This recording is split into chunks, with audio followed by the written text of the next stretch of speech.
कितने वर्षों से भंडारा चलता है आपका?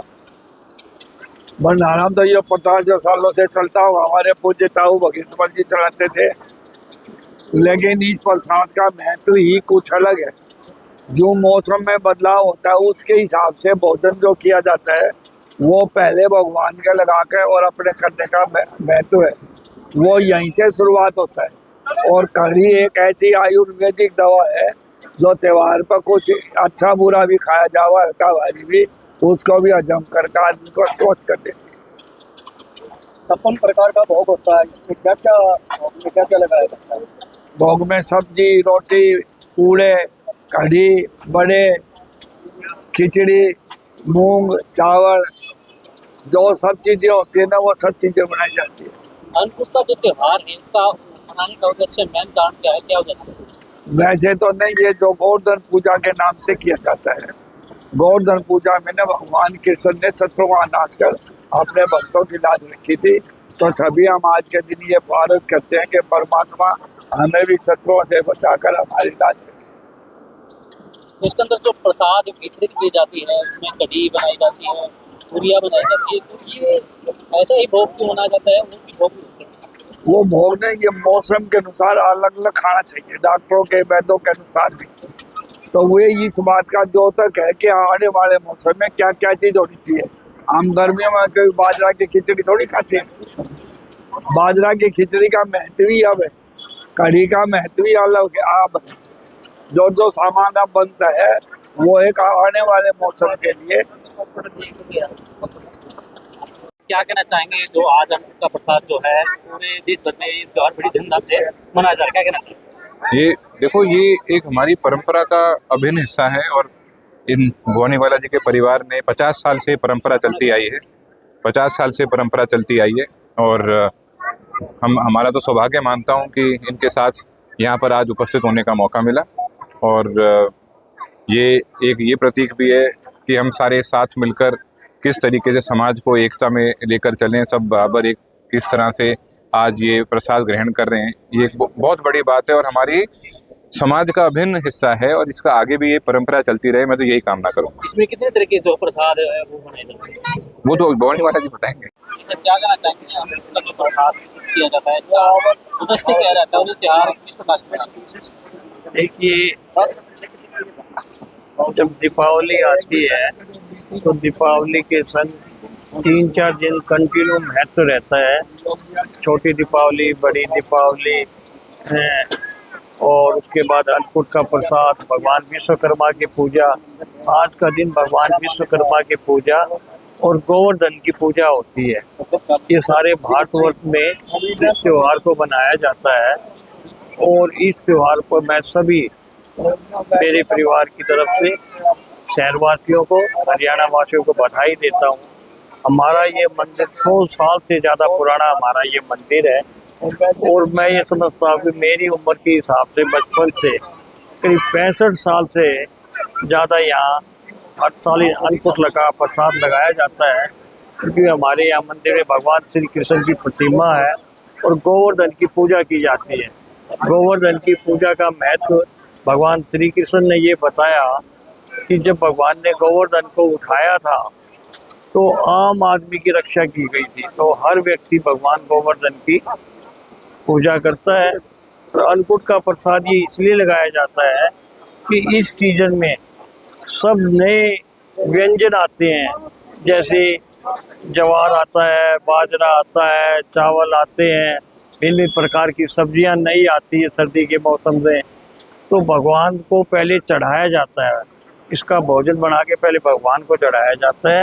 उसके बाद सभी जन इसको प्रसाद को ग्रहण करते हैं, ताकि ये जो व्यंजन है, चाहे कढ़ी है चाहे खिचड़ी है, क्योंकि इसमें ज़्यादातर फली है, बहुत से चीज़ें इसमें बनाई जाती है।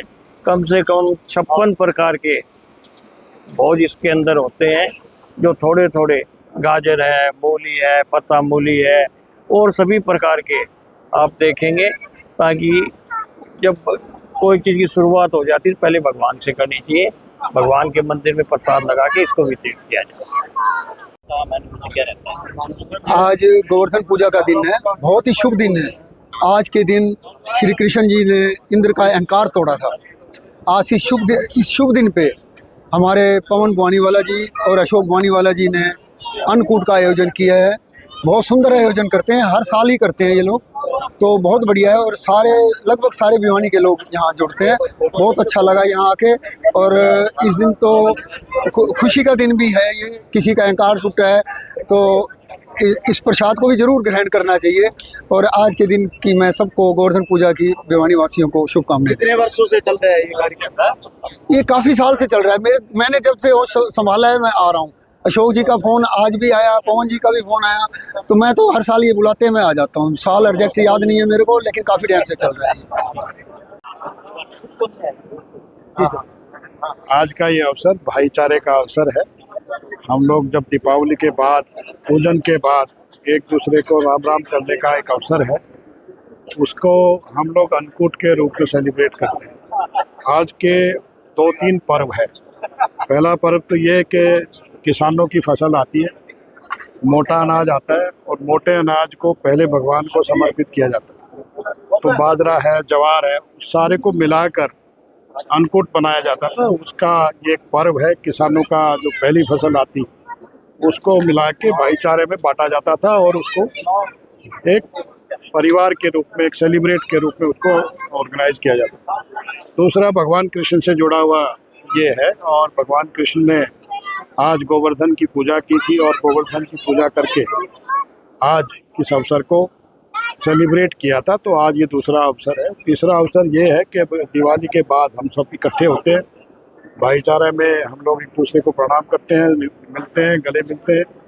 और ये तीनों अवसरों को आज हमने यहाँ संजोया। ये पिछले 55-56 सालों से हमारी तीसरी पीढ़ी ये प्रोग्राम ऑर्गेनाइज कर रही है, और तीसरी पीढ़ी के लोग आ भी रहे हैं। एक बहुत ही चोरी बंसी लाल जी यहाँ आए, महेंद्र जी आए, आज उनका बेटा अनिरुद्ध आया, तो तीसरी पीढ़ी यहाँ पे आई। तो ऐसे ही लोग भी, अतिथि भी तीसरी पीढ़ी के हैं, ऑर्गेनाइज करने वाले भी तीसरी पीढ़ी के हैं। तो एक बहुत ही सुंदर अवसर है। मैं समझता हूँ कि आने वाली पीढ़ी भी इसको सेलिब्रेट करती रहेगी, भाईचारा कायम रहेगा, भिवानी के अंदर खुशहाली रहे, भिवानी के अंदर भाईचारा कायम रहे, इसी बात के लिए ये कार्यक्रम किया जाता है।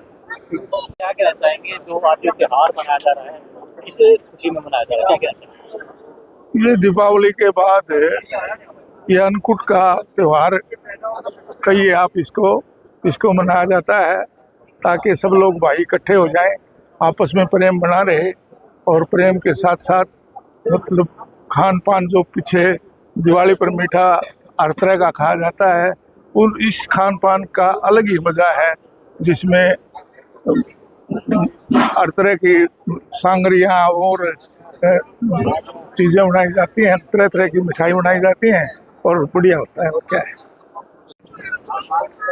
देखिए, बहुत सालों से अपना ये परंपरा चलती आ रही है कि दीपावली के बाद गोवर्धन पूजा करते हैं।